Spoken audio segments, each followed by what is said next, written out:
Two main classes for this code. There's the consumer code and the producer code. The producer sends messages to our Kafka server, and the consumer will consume those messages.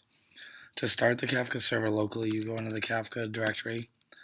Then you want to start up the Zookeeper server with this command, and this specifies the Zookeeper properties file. Once started, you can go to the same directory and run the Kafka server with server.properties.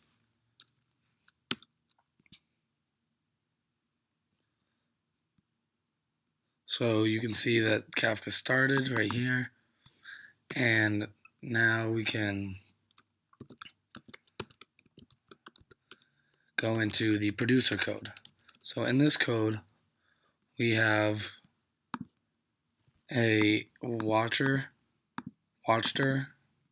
file. This file registers a certain directory, which we specify right here.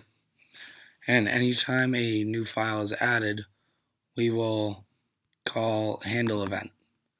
This handle event will just send the message to Kafka, and then we'll delete the file. To build this code, we just type Gradle build from inside the producer class. And then when that is done, this creates a jar in the build libs directory. So we can go java-jar build libs producer. Then you can see that the topics exists, and we have started listening for new files. In the consumer directory, we have a few different consumers. The main consumer is this Kafka consumer, which will listen for messages in this loop. In the loop, every time it gets a message, we iterate over our registered listeners and call this onReceive message. For right now, the registered listeners are an Influx and Hadoop consumer. Both these work the same way, where they implement an onReceive message. Influx will instantly write back the data into InfluxDB using these three fields. However, Hadoop will actually just write to a file, which is specified in this line. It'll write this over. Every time the file hits 1 megabyte, it'll start writing to a new file. Then once a day, the plan is to run these commands, which will insert said data into Hadoop. So when we can build this consumer code using Gradle build. If you have not built recently and or made changes to the code, it'll take a while to build the jar, considering it's pretty big. But once we have created that jar, we can run it from the build libs directory as well.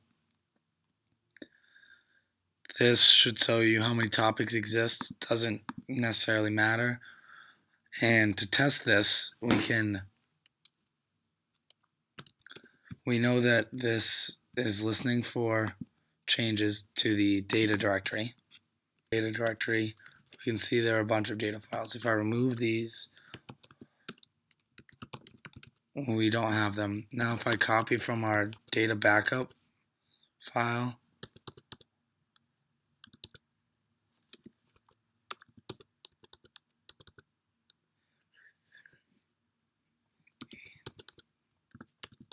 so if I copy one into this directory, we can see it sends this data from that file.